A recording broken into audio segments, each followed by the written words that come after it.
second element, fire. It is a symbol of power. And most of the time when we talk about fire, we often talk about fire power. We put those two words together.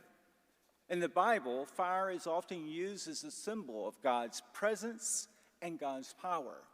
For example, when Moses was tending sheep into the wilderness, it was the burning bush that was on fire yet not consumed that called him to go back to Egypt to gather God's people and to lead them out of bondage.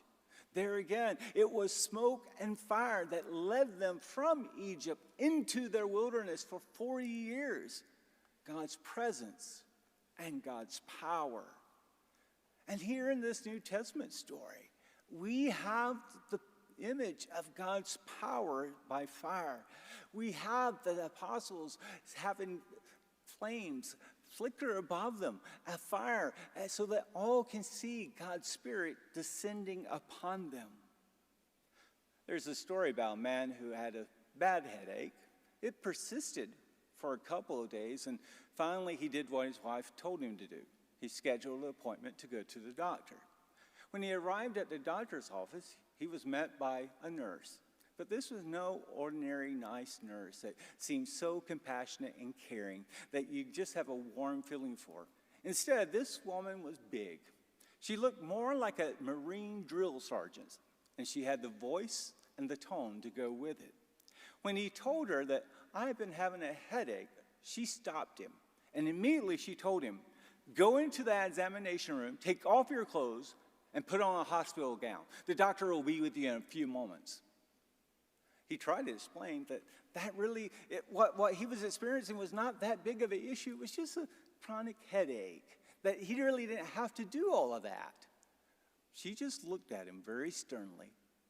And with slow, deliberate words, she said, go into that examination room and change into the hospital gown.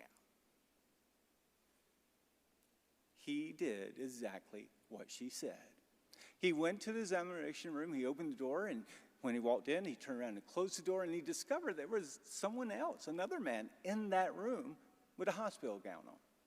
He kind of looked at the man and said, I don't really understand why I'm in here. I mean, all I have is just a small headache that's been bothering me for a couple of days. I don't think I should have to go through all this. This is crazy. And the other guy said, you think you got it bad? I just came in to read the meter. Now, that nurse had power. She had lots of power. But that's not the kind of power that we're talking about today. Not the power of brute force. Not the power of blatant intimidation. Not the power of political clout. Not the power of weapons.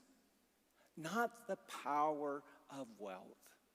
But rather the power of knowing that God's presence is in our lives. The power that produces great things in our lives, that benefits not only us, but those around us. Things like integrity, honesty, commitment to one another, and commitment to God. There also comes with it this sense of being a co-worker alongside God. Being active in his transforming and redeeming work in today's world.